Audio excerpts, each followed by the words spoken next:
Kagak lah, kan itu kan awal-awalnya kan gue kan emang gue cuekin WA dia, WA aja gue cuekin. Kenapa dia terus gue cuekin, terus gitu kenapa sampai dia kasih gue proyek? Karena itu dia tahu gue bakal bales.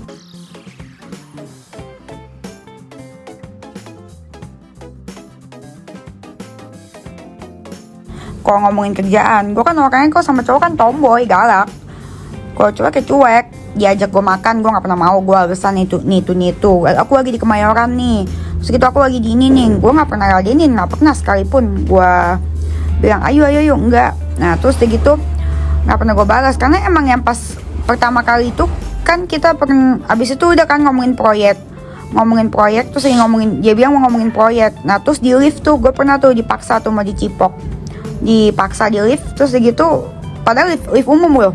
Dari situ kan gue bilang gue langsung teriak, gue ini vendor bunga lo, kira gue cara apaan. Nah abis itu setelah ngobrol-ngobrol, nah yang abis dia maksa gue cium di lift itu, terus gue bilang ini kan vendor bunga lo, terus dia dorong gue masih maksa gitu di lift. Abis itu terus gue bilang kan gue nggak mau ajak, waktu itu gue tinggal di apartemen, gue nggak mau ajak dia masuk. Terus dia bilang katanya gue lagi lapar banget, bikinin gue Indomie dong. Itu gue inget banget zaman Asian Games. Terus gitu ya kayak gue bilang gue gak ada makanan, gak bisa masak gitu ya kan. Ya terus ya sampai depan pintu rumah juga dia masih maksa. Tapi ya gue bilang gue ini vendor bunga lu, masa vendor bunga lu mau lu embat juga, pengusaha emang udah sakit usaha mulu. Nah itu gue udah mulai agak ketus. Tapi proyek itu kan udah berjalan, jadi gue udah sering ngobrol sama dia. Nah lama-lama tapi gue pikir nih cowok nggak bahagia dong, lebih pulang jauh. Jadi kalau misalkan sesuatu itu gue belajar, memang tidak boleh selalu disimpan dalam hati, karena kalau disimpan dalam hati kita tuh nggak bakal sadar ada luka atau tidak gitu. Jadi nggak boleh dipendam, harus diluapkan seperti gue. Gue sekarang rasanya pulang.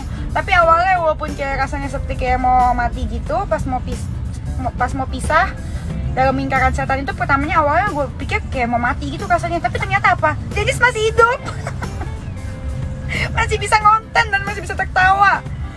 Dan memang betul, kejujuran itu adalah awal dari pemulihan. Sanksi sosial telah aku dapat, dan gue ucapkan terima kasih buat netizen yang udah menghujat gue. Berarti secara tidak langsung kalian udah mengurangi dosa gue. Makasih banyak. Dan kita memang hidup itu harus saling berbagi.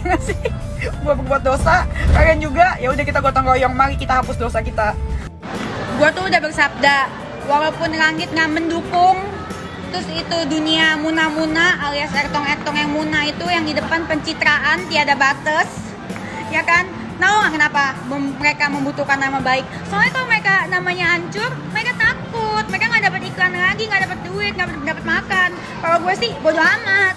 Makanya untungnya gue berasal dari basicnya pengusaha, jadi nama hancur bodo amat. Gue lebih mending memilih niat baik. Tapi nama hancur mah nggak masalah, hancur tinggal dibenerin. Kayak rumah aja kan runtuh bisa dibangun lagi, tinggal panggil kontraktor. Kalau nama hancur bisa dibenerin, tapi kalau misalkan niat lu udah hancur, tujuan lu nggak bagus, udah deh itu pertanggungjawabannya di akhirat coy. Hey boys and girls, if you like our video, subscribe here. Click here for our new videos and click here for something just for you.